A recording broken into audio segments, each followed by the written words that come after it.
Give me a second, folks.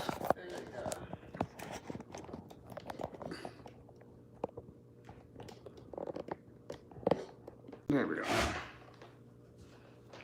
Put my sound back in.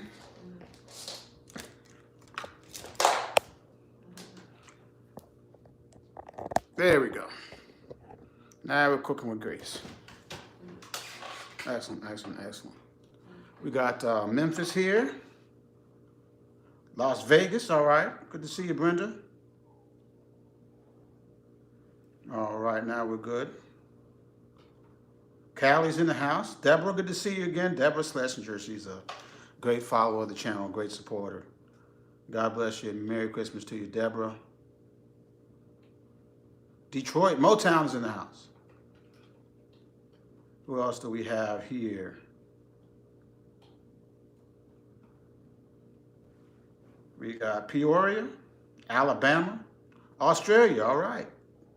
They love us down under. Now we're cooking with grease. There we go. Kansas, Ottawa, Canada, Columbus, Ohio, Waldorf. Anisha, you're right down the street. You need to come by the office, hang out with us. London's down, London Town, UK, Decatur, Georgia. Be more. All right, let's see Baltimore out here. Another Cali.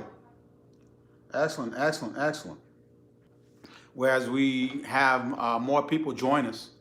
Again, Merry Christmas, Happy Holidays. I hope everyone is enjoying this time with their families. Hopefully you're able to get some time off work. Hopefully you're safe and healthy and happy.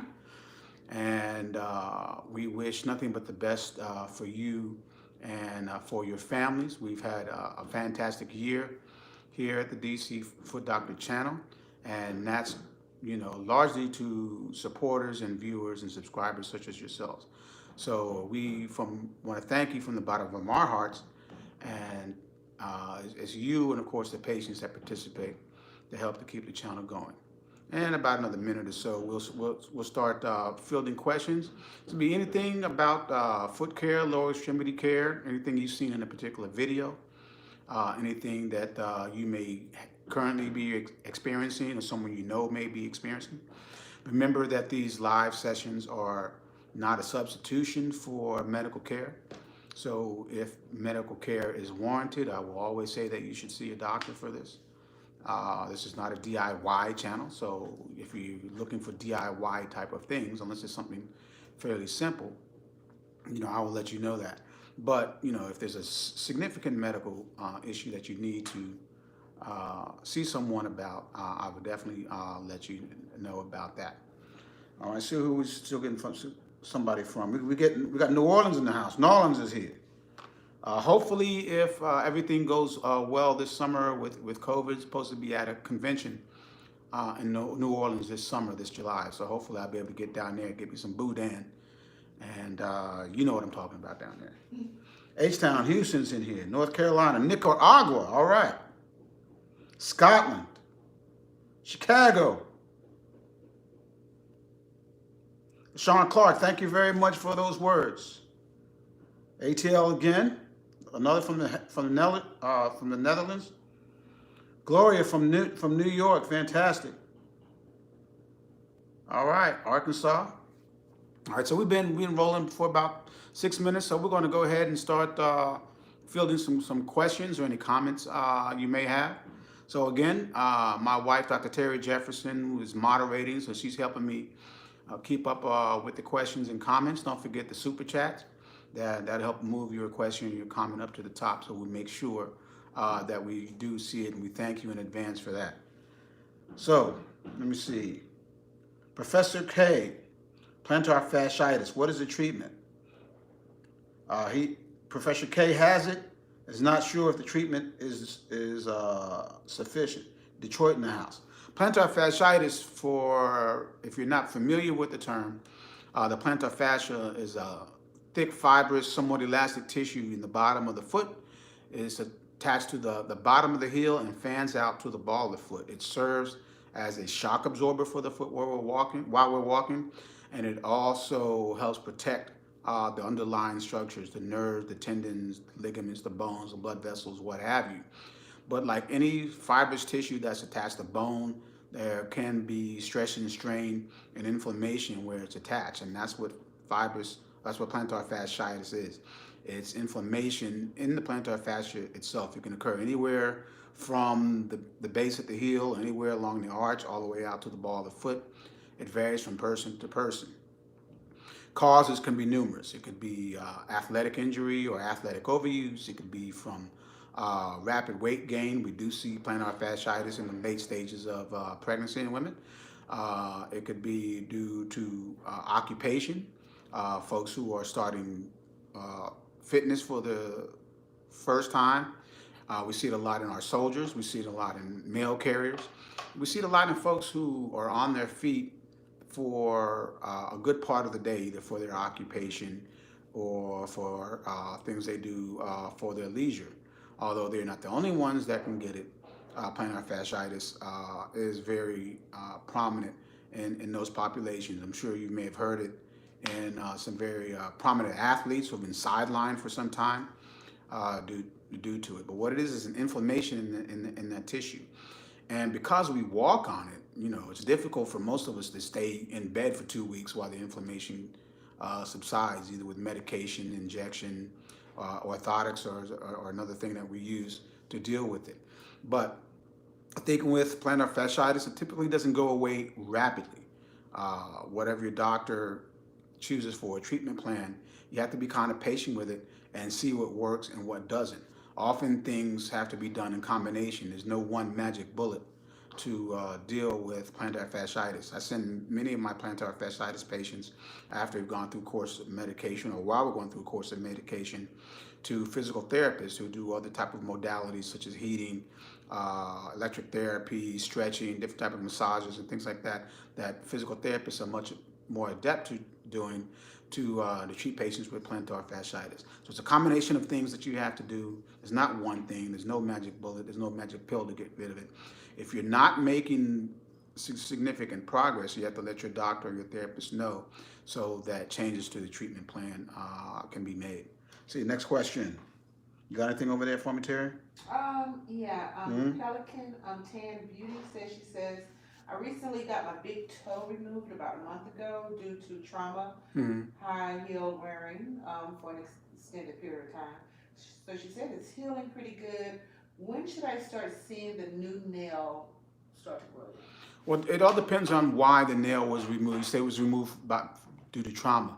So when there's a traumatic incident with the nail, what we have to be concerned about is the nail matrix, or what folks call the nail root, under the skin at the base of where the nail grows from. If there's no injury from the nail root, the nail matrix, you can expect to start seeing new nail growing within the next few weeks.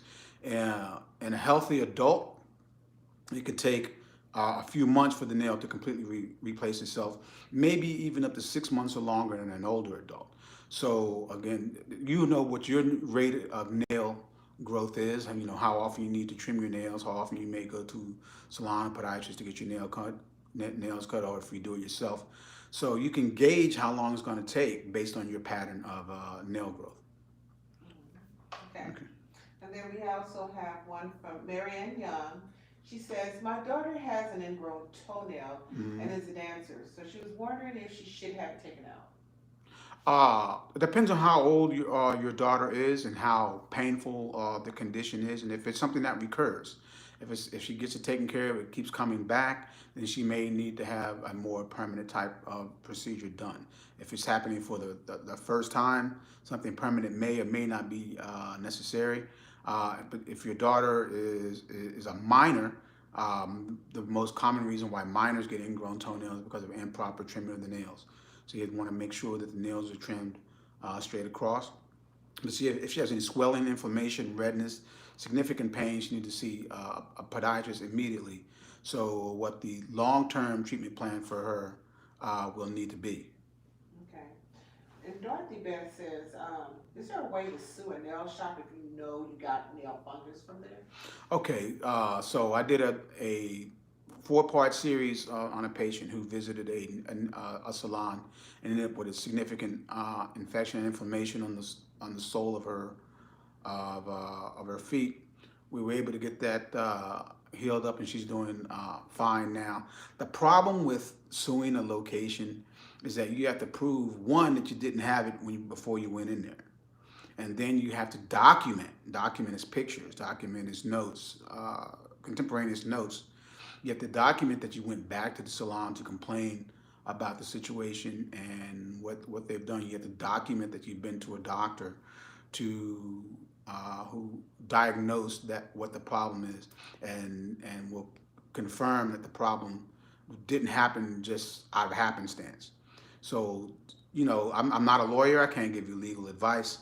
But, when we, in medicine and in law, one of the things that we always talk about is documentation. And that's where you would need to go. There was Brandy had asked me a question a little while ago. She asked, what type of doctor am I? And here in the United States, podiatrists are considered physicians, experts of the foot, ankle, and lower extremity. So our training is much like our allopathic colleagues, our MDs, and our DOs. So we go to podiatry school after graduating from college, after taking the MCAT, just like all other medical students do. And then we do 2 years of training in the classroom, going through all types of medical classes, just like our MD colleagues do. And we learn from head to toe. We just don't learn about the foot. We learn from head to toe, and including gross anatomy, where we dissect complete human beings. We learn about biochemistry and dermatology and all the other areas of medicine, because the foot is a barometer of everything that else goes on. The second 2 years are clinical, where we go into hospitals and clinics and learn how to be doctors, learn how to work with patients, learn how to do exams, learn how to work folks up, learn how to do procedures. Then after that is residency, just like our MD colleagues, where we are now new doctors after four years at school. We're in a hospital setting. We're being trained by more advanced doctors. Doctors have been working for a hospital, and we're in a learning environment. So we're new doctors, but we're learning the trade. We're outside of the classroom now, and now we're in there, basically getting our hands dirty. So that can be anywhere from 3 to 4 years or more. And then some of us, like myself, after residency, will do a fellowship. And a fellowship is a year or more of training in a specific area of your specialty or subspecialty. So yes, podiatrists in the United States are considered doctors. That's why I'm Dr. Kevin Jefferson. And other places, so like Canada, they're considered chiropodists, not considered doctors. So there's some things that they're allowed to do and some things that they're not allowed to do. I mean, podiatrists in the United States can do surgery if we're trained to do so, whereas in other parts of the world, they're not allowed. But that's what I am. I'm sorry, what's the next question, Terry? Yes, so Carla Norris wants to know, she says, happy holidays. Happy holidays to you. She says, I'm not a diabetic, but I have a tingle and a numbness and also a callus on my foot. What should I do? All right, the thing to find out what's causing the tingling and the numbness. Most tingling and numbness that I've seen in my career that we see in the foot, the problem is not initiated in the foot. The problem generally occurs somewhere else higher than the foot and ankle. A lot of times it's an issue with the lower back. The nerves that end up eventually in the tips of our toes start as large nerve roots out of the spine in the lower back, in the lumbar region of the back, and in the sacral region of the back. And as they go down the lower back and down the legs, they start to branch out like trees until they get down to the tips of the toes. Now, if there's numbness in the tip of the toe, the problem could be anywhere along that chain. So what you need to do is find out what the issue is. If you have a concurrent back issue, low back pain, whether chronic or it comes and goes, that's something that you definitely want to get evaluated. I'll see people who come in with that complaint, and I ask them, well, were you ever in a car accident? And they'll say, yeah, I was in a car accident 5 years ago. I didn't have thought much of it. Send them to get a back workup, a back evaluation, and find out they have a slight slip disc in their spine, or they're an older person, starting to have arthritis in the lower back, putting pressure on the nerves. So the thing in this situation is to find out what's causing the numbness. That way you can get to the bottom of what's going on. You can develop a treatment plan, and you can deal with that callus once you know what the root cause is. You know, the root cause is very important in anything that you deal with. Okay. So Theater wants to know, what is the best solution for arthritis in the feet or toes? Again, arthritis in the feet or toes, there's many types of arthritis. There's osteoarthritis, which is the wear and tear type of arthritis. Then there's rheumatoid arthritis, which is that you see in folks, as particularly in women. You can start seeing rheumatoid arthritis as early as in the 20s, up to the 40s, and as you get older, that's more of an autoimmune issue. Lupus has an arthritis associated with it. Again, significant weight gain can cause arthritis. Previous injury that involves the joints of the foot and ankle can cause arthritis. So there's no one treatment, no one cure, no one issue with dealing with arthritis of the foot and the ankle, or anywhere in that case.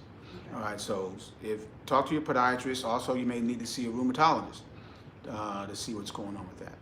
I think you had already answered that one, but I'm sorry. But, Mm-hmm. So I'm gonna do a two-parter. So Ruth has a question about what is better, Vaseline or shea butter? And Mm-hmm. Gloria has, not Gloria, but Lisa Snyder has one that says, what kind of soap do you use?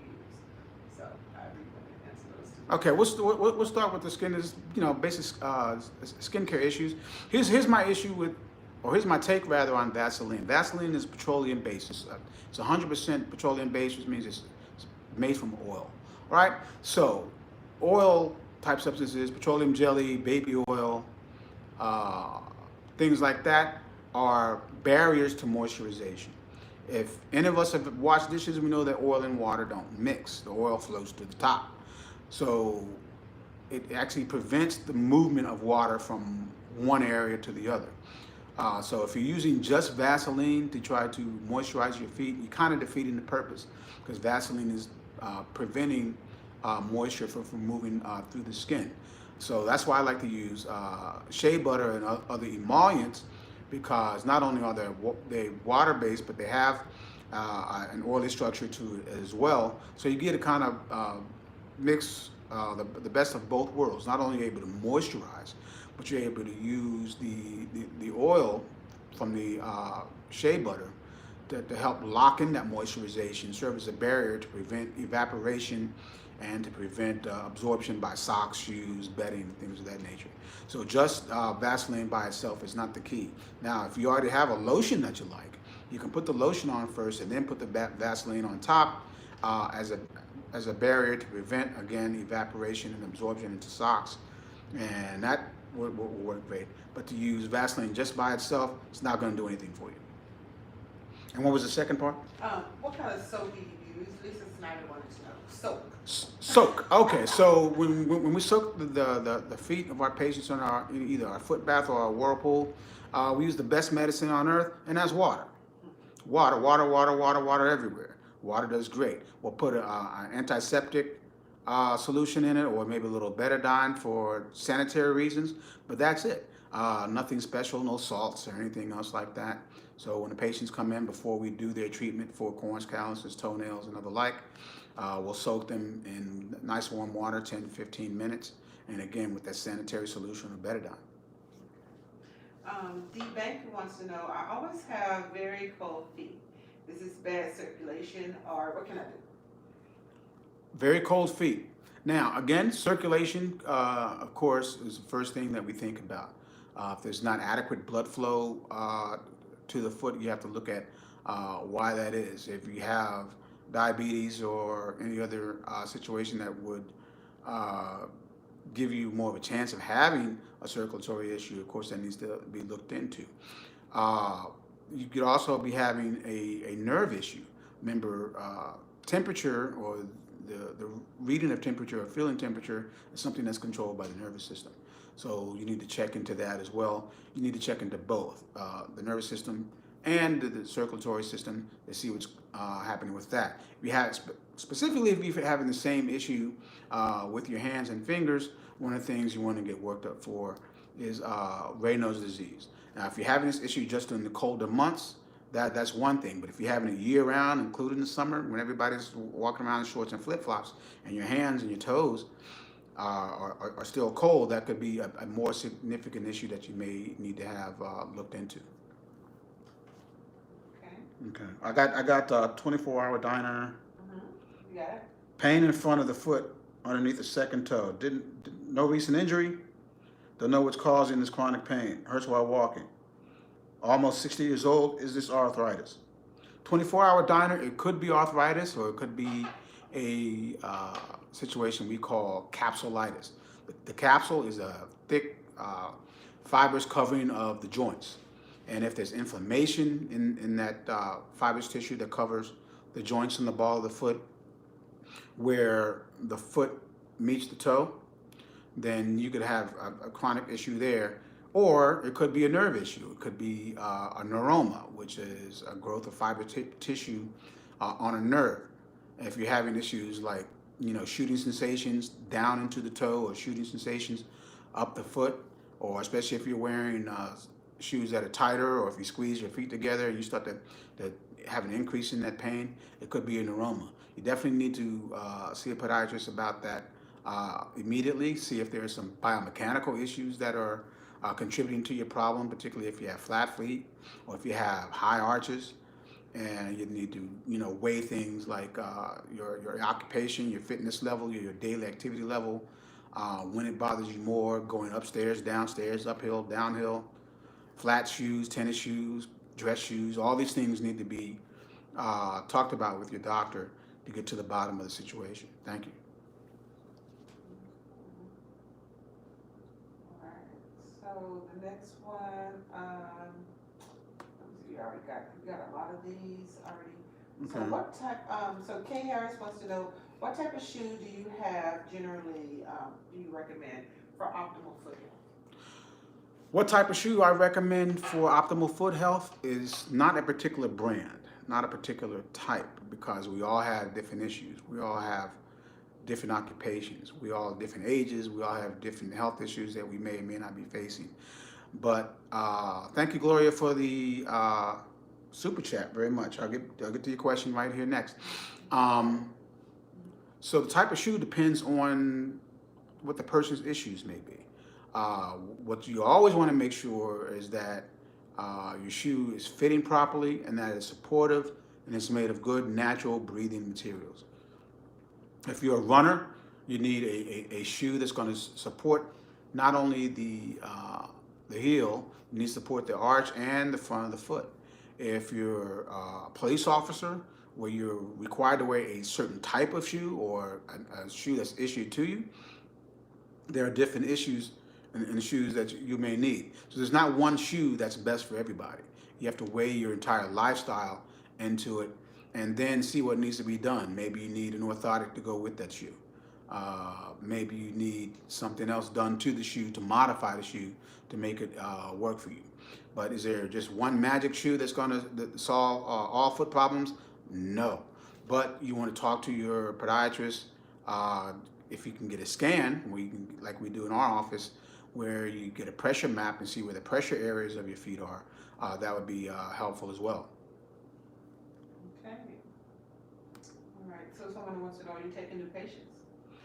Yes, we're always taking new patients. Of course, as the pandemic begins to wind down, hopefully, someday soon, the chance of getting a new appointment quickly would be more difficult, but we are taking new patients. For those who can't get into the office immediately but have an issue they wanted to get evaluated, or at least get a consultation for, I do telemedicine. I do telemedicine for those in the DC area, around the country, and around the world. So if you want to have a private conversation with me about your foot, ankle, or lower leg issue, the information for getting in touch with me via telemedicine is in the comment section of all my videos, and will be in the comment sections of this one. But yes, I am taking new patients. Okay, or in the description. Mm-hmm. Mm-hmm. So, do you recommend for extreme arthritic feet besides meds? Extreme arthritic feet, it depends on if there's deformity along with that.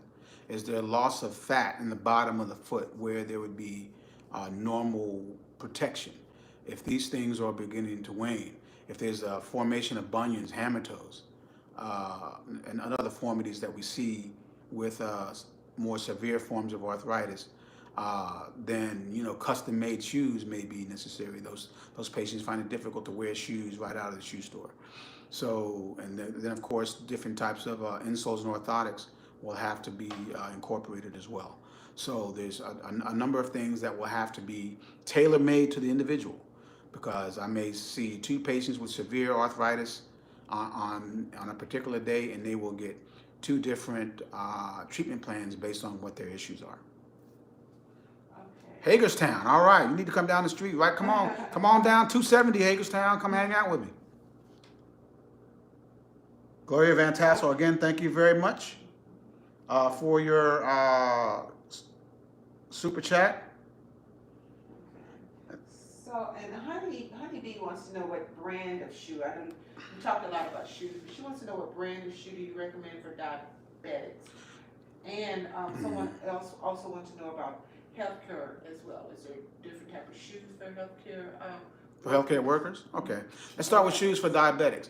Shoes with diabetics, I actually prescribe shoes for a lot of my diabetics. If you're a diabetic who's also a Medicare recipient, there's a program that Medicare has called the Therapeutic shoe program.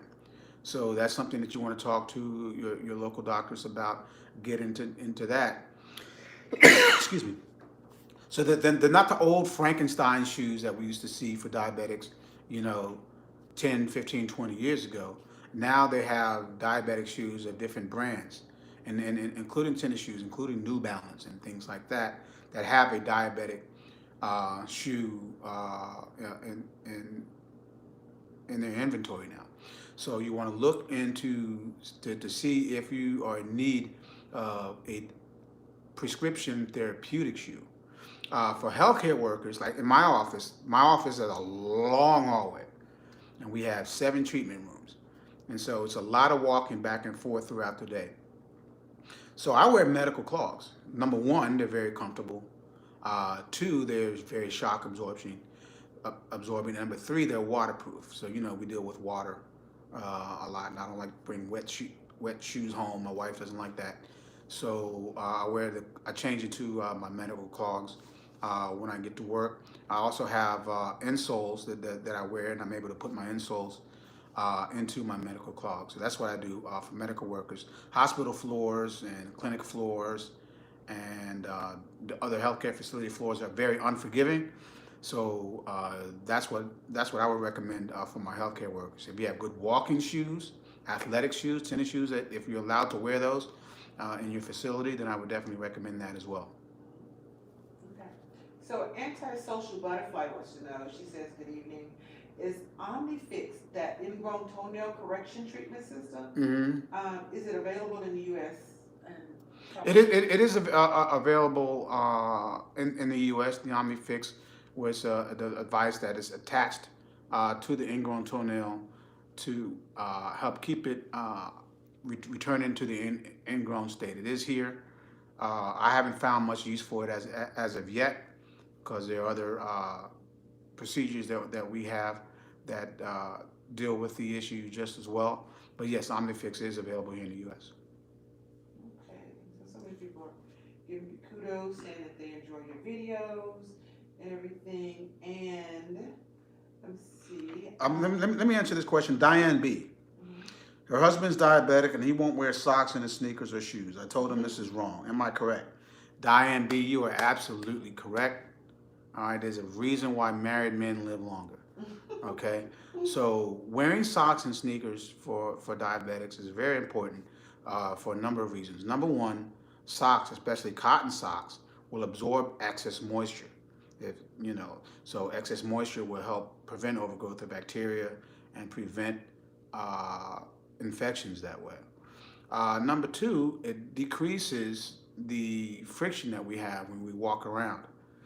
As we walk around, our feet slide back and forth, side to side, in our shoes. So socks help decrease that friction, which will help decrease the formation of dry skin, rough skin, and calluses that can be very detrimental in the diabetic.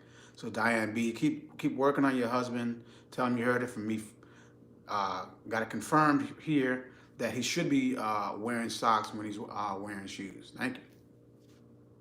Okay. And let's see here. We have so many people coming in, and I just want to make sure I'm not missing anyone. But someone also asked about chiropodist in the United States. Are there? You don't have it here, right? Well, let's put it this way: there are no schools for chiropody in the United States anymore. The schools that were schools of chiropody have over the years converted to full podiatry schools.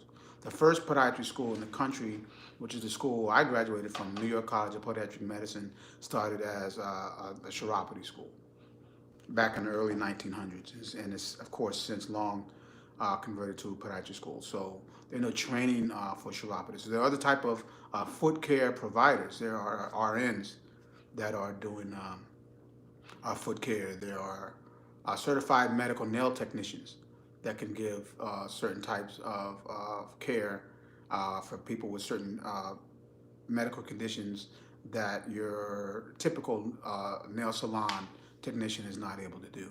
So in areas where podiatrist is not available or not readily available, you can look into those areas, do some research for your certified medical nail technicians and for your foot care nurses, and see if they're available to help you out. And Nicole wants to know, she said she cut her toenails pretty short the other day, and now she has a pain in the corner of her nail now.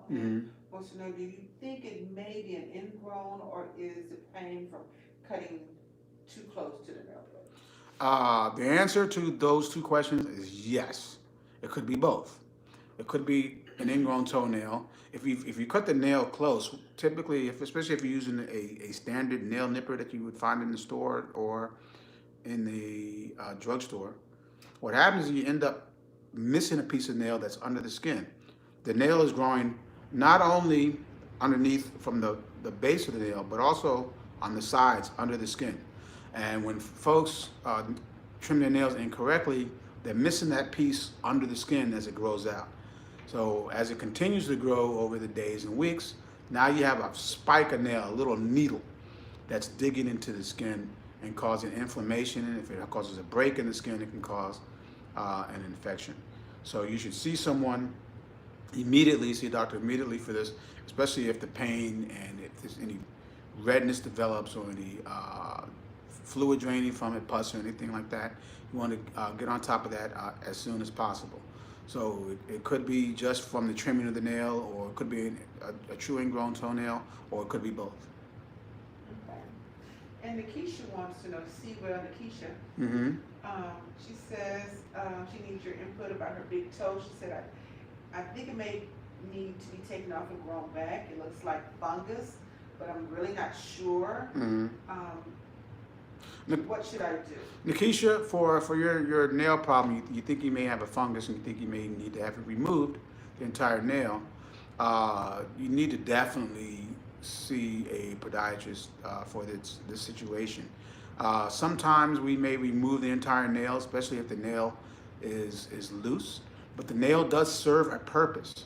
The nail serves the purpose of protecting the underlying bone. There's only one or two cell layers of skin that protect the bone from the outside world. So the nails do serve a great purpose.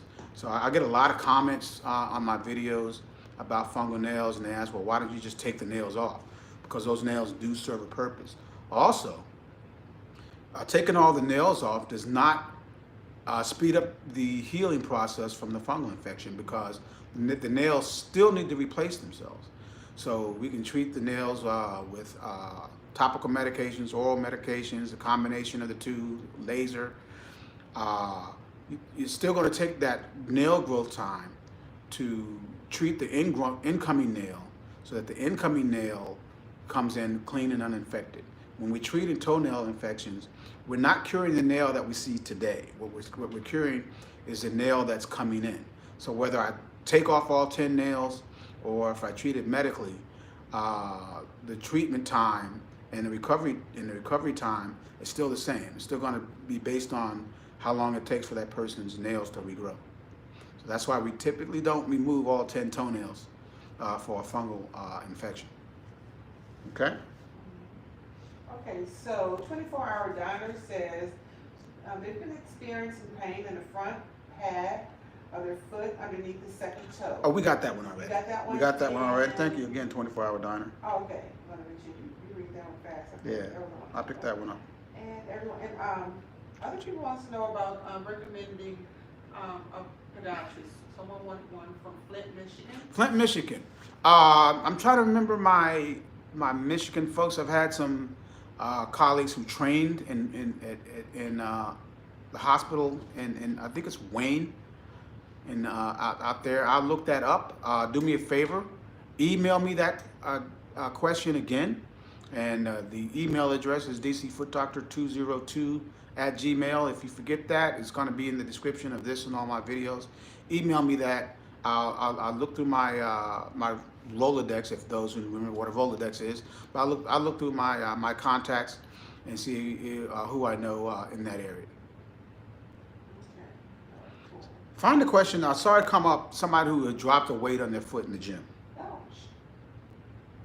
okay. I'm looking for that one. There's so many. Yeah. Let me get Brandy real quick. She says, what should I do if my toes got too cold and turn swollen, like a bruise on the toe pad? Feeling is good except for one is not as sensitive. She said this is her fault. So what should I do if my toes got too cold? Color changes. Too cold and swollen. Too cold and swollen could be from a number of things. Again, like other foot issues, it may not be initially a foot issue, it just may be manifesting in the feet. So swelling of the feet can be caused by high blood pressure, heart problems, issues with dealing with water in your system, getting rid of water or taking water in. So you need to get your overall health checked out to see why you have swelling of the feet. And again, like we answered earlier, cold feet, cold toes could be a circulatory issue, or it could be a nerve issue, or it could be a combination of both. So you definitely need to see your primary doctor to get to the bottom of that issue. Another super chat by Sabrina. Thank you very much. Thank you kindly, Sabrina, for that super chat. All right, now let me see what we got. All right, Rosamond Harris. How often should you see the foot doctor when you've been diagnosed with type 2 diabetes? You know, it depends a lot on what's going on where you live. Like in Washington, D.C., in the DMV area, insurances, for the most part, allow, or let's put it this way, will cover the services every 2 to 3 months, depending on the insurance plan.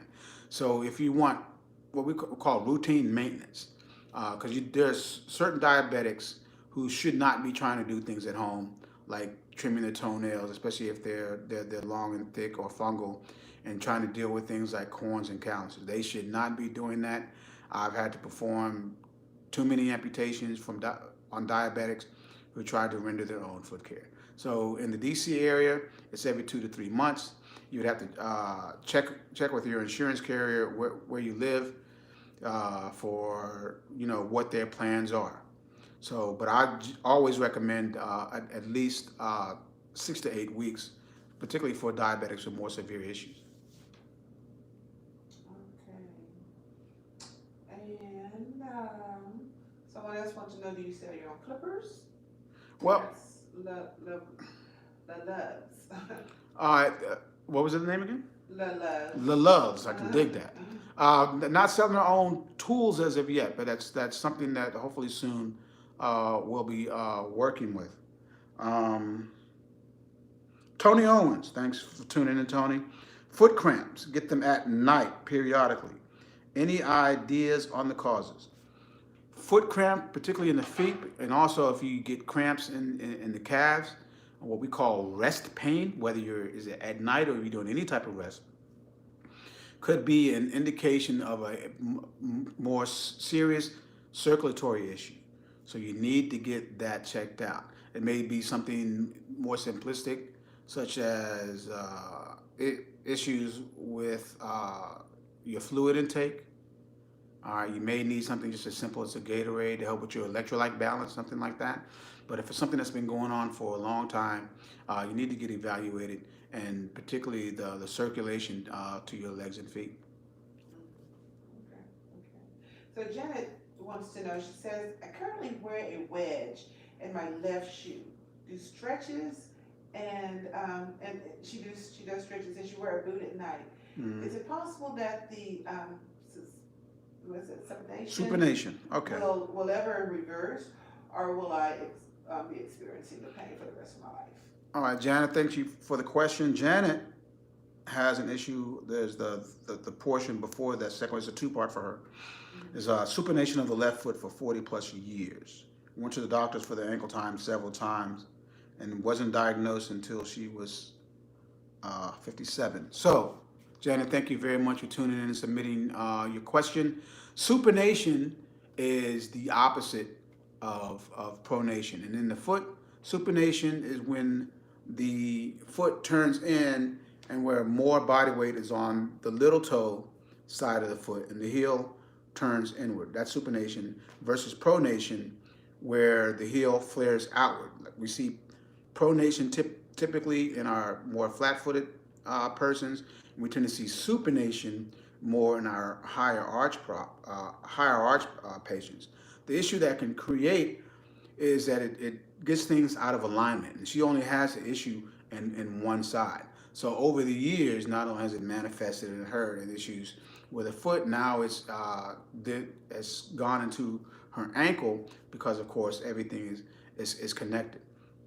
I think she said stretches in a boot at night may help in the beginning, but you're definitely going to need some advanced physical therapy for this, for therapists to help you stretch it out more and do some different type of exercises.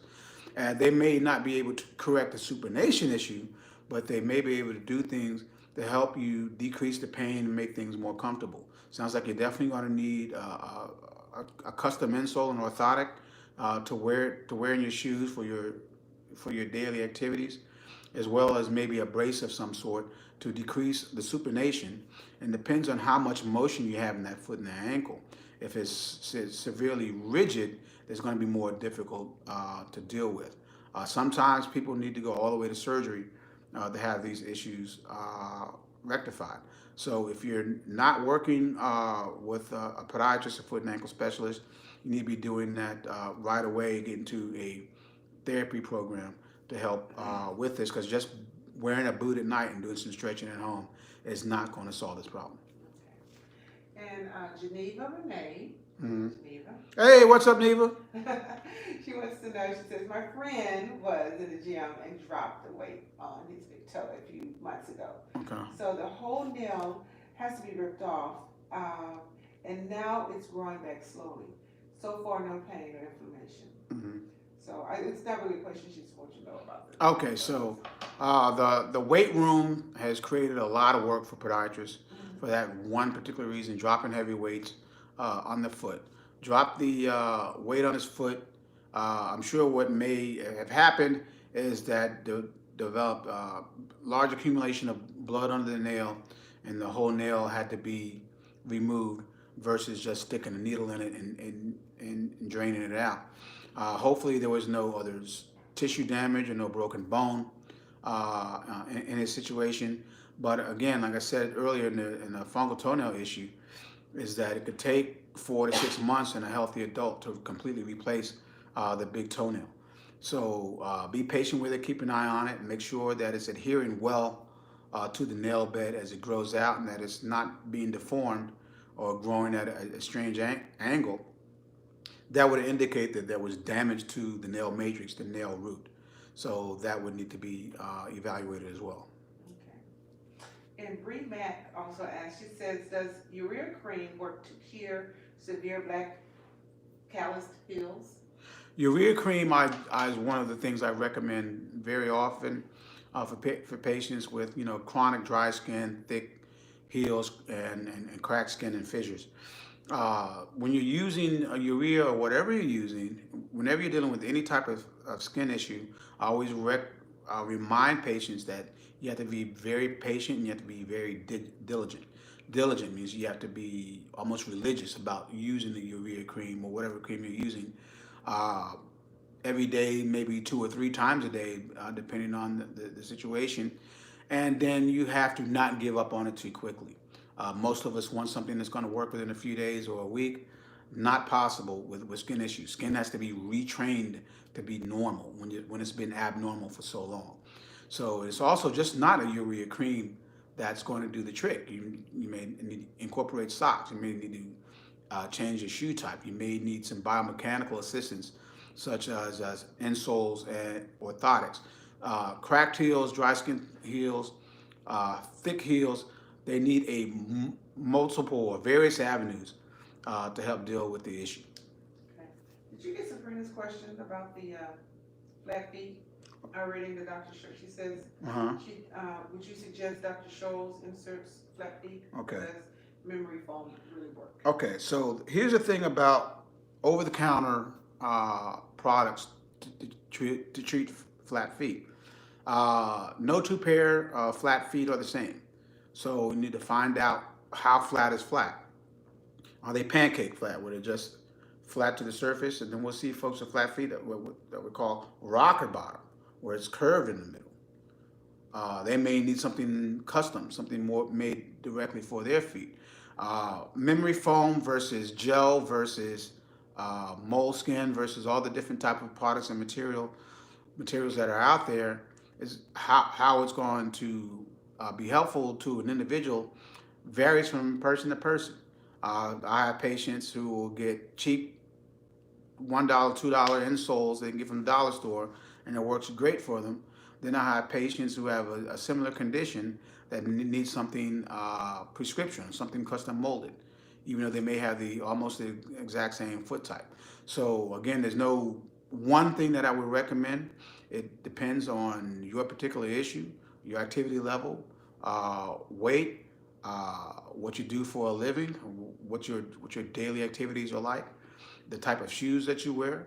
A lot of things that we in podiatry we take into account before we recommend or prescribe what will help a patient in these situations. Okay. And let me see.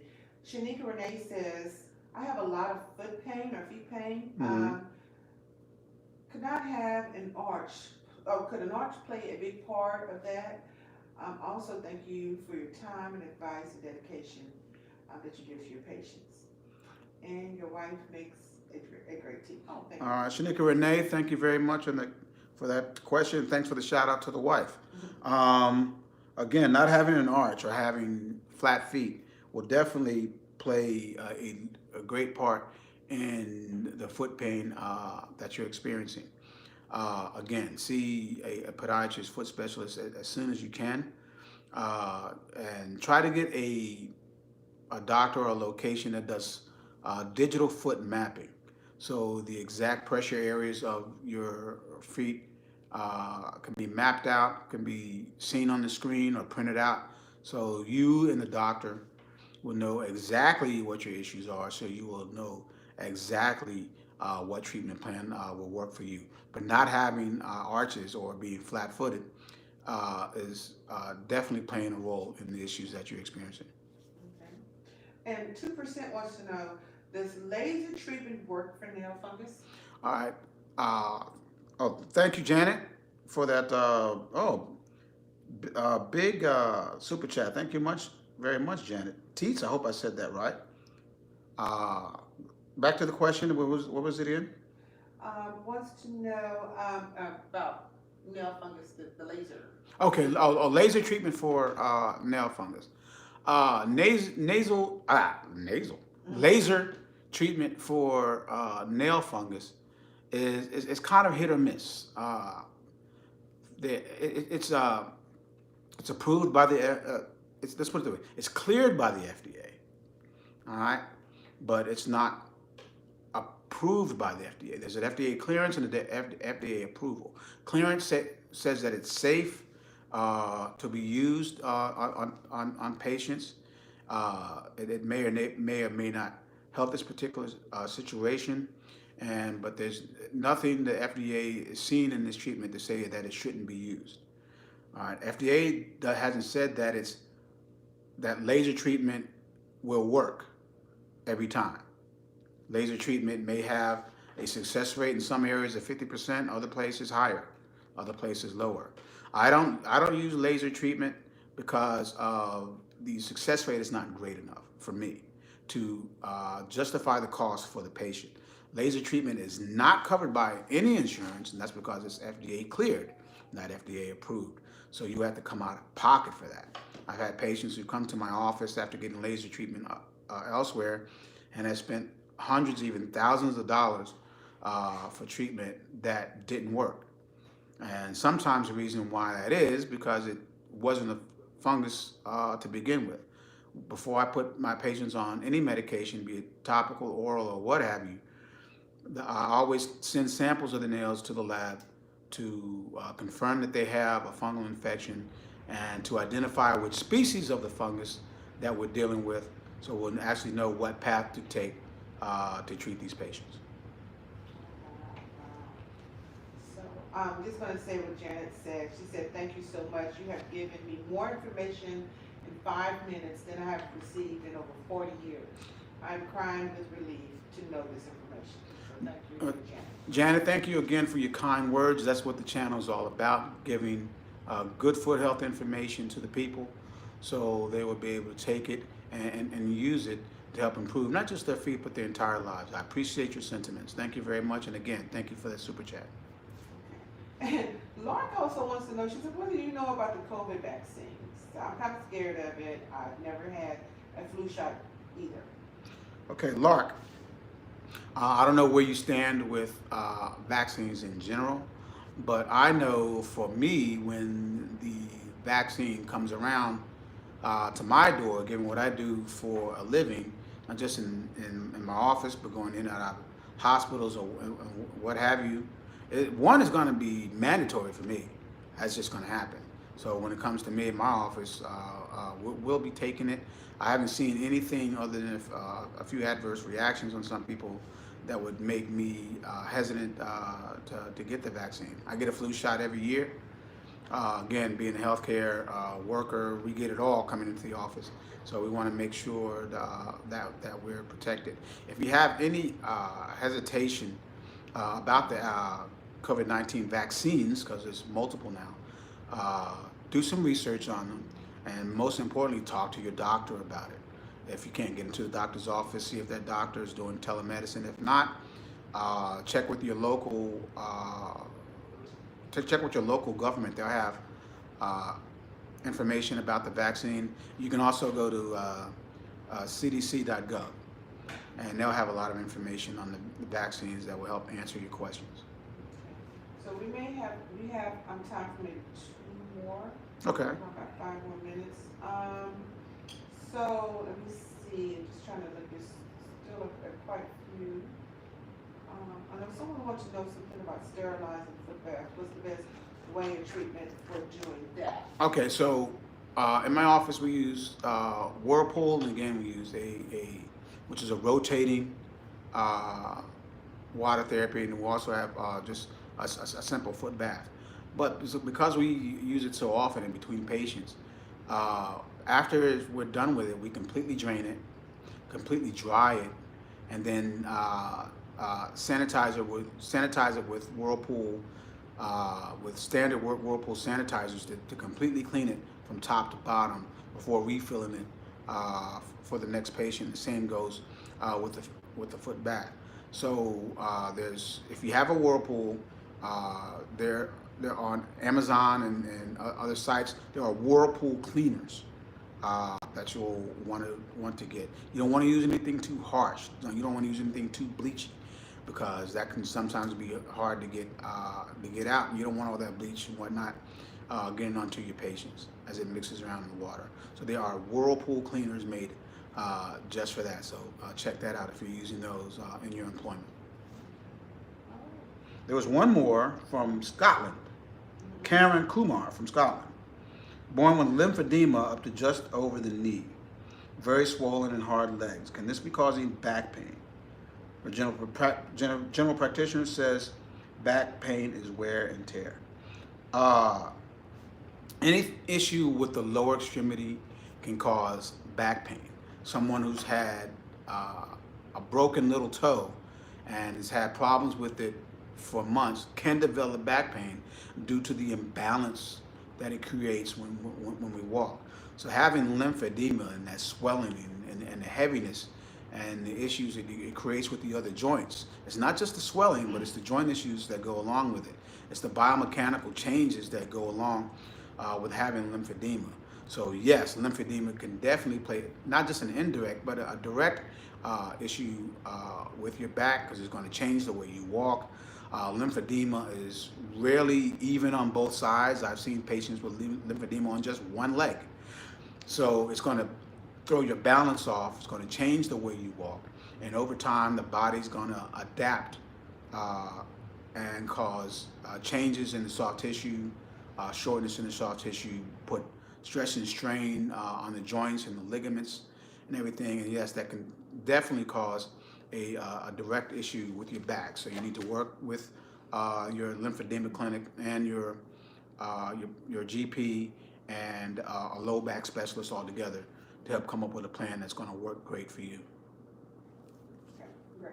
And so this is the last question, because I think this kind of answers several questions, because a lot of people want to know how to find a doctor in their area. Mm-hmm. But Audrey Bunch wants to know, is there a way to find a foot doctor like you in my area? What do I look for? Last time I went to one, it wasn't a good experience for me. So what's a good way to find a doctor? All right, first of all, Audrey is a long-time viewer and subscriber, and she makes a lot of comments in the comment section. So Audrey, thank you very much for your support of the channel over the past year plus. For me, I can't ever predict how another doctor will approach something, or how another doctor does his or her treatment. I never promise somebody that a particular doctor is going to do something just the way I do, because we all have different approaches toward any given situation or any given diagnosis. So what I can say in your case is to ask around, talk to your friends and family in your area, look through all the online reviews for doctors, be it WebMD or be it different places like that, Yelp and what have you. You can get a better idea. Go to the doctor's website, see if there are testimonials on that doctor's website, and get an idea of how that doctor provides his or her services. That's the best thing. Word of mouth is always the best form of marketing, whether it be in medicine or anything else. So ask around, ask your friends and family, and they will give you the truth of their experiences, and you can help weigh that decision in choosing your podiatrist or any doctor for that matter. Thanks again, Audrey, for all your support. Right, and some bad reviews may not be true. Mm-hmm. Yeah. Out to the doctor. Yeah. Okay, and I think that's about it. Okay. Again, thank you all very much. We try to keep these Q&As to an hour. Thank you for your questions and your comments. If I wasn't able to get to your question, please submit it again in the replay of this video, or you can email me, and the email information is in the description of each and every one of my videos, including the replay of this one. I think Nikki just asked what I rub at the end of the my treatment. It's shea butter all the time. Shea butter, shea butter, shea butter. Love it. Patients love it. All right, South Africa, thank you for tuning in. Matthew Williams, you're very welcome, my man. So we'll see you again. Have a very healthy and happy and prosperous 2021. I know we're all glad that 2020 is behind us. It's been a tough year for all of us here and all around the world. But as we work together and we look after each other and we protect ourselves and we wear our mask and we look out for each other, and with the vaccines that are now here and are coming, we can see some light over the horizon about dealing with this COVID issue. So let's all be smart. Let's all be safe. Thanks again. And I will be seeing you again soon. Thank you.